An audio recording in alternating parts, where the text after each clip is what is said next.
We'd like to show you the process of how we make our maple sugar today. We're going to be using a propane tank with a burner to do this. It's a little bit more controlled with the heat to do it this way. So this is the sap that we had cooked down from yesterday, and it wasn't quite syrup yet, so we had to heat it up here. At this point, the temperature is about 212 degrees, which is just starting to boil. Keep an eye on that thermometer.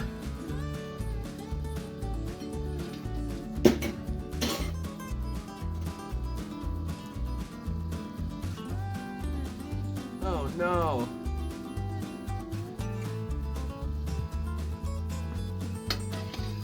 Once the sugar content is a bit higher, the temperature will start climbing, and once it gets to about 220 degrees, it's going to create a lot of foam on top of it. The trick to this is just to add a little bit of butter to it, and it will knock the foam down almost immediately and keep it from boiling over. Great.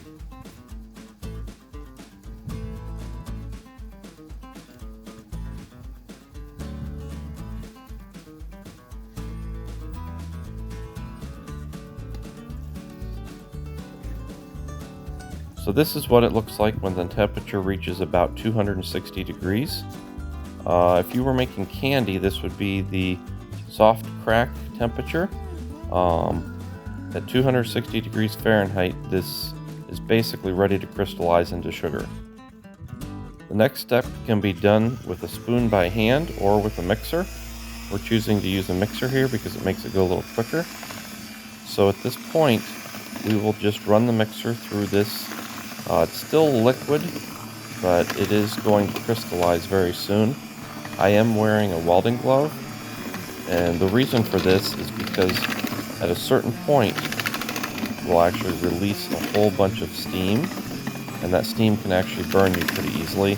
So as the temperature drops here, you will see the change in the syrup itself, and it will start to crystallize as sugar.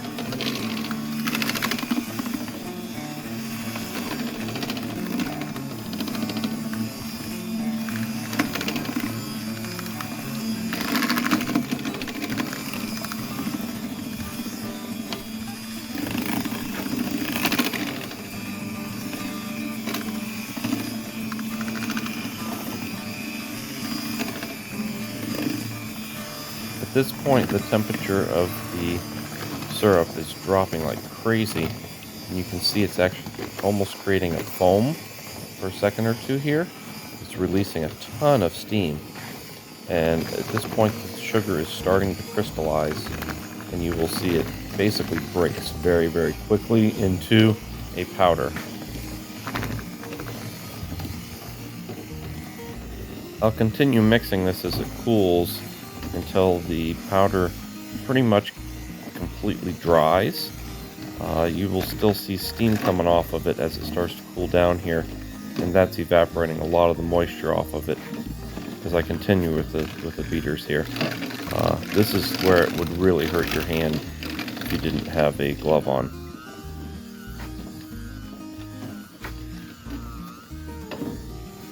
This will have to cool quite a bit before it can be used or restored. We will run it through a fine sifter to make sure it's all an even consistency and there aren't any large chunks in it. But that's about the whole process here.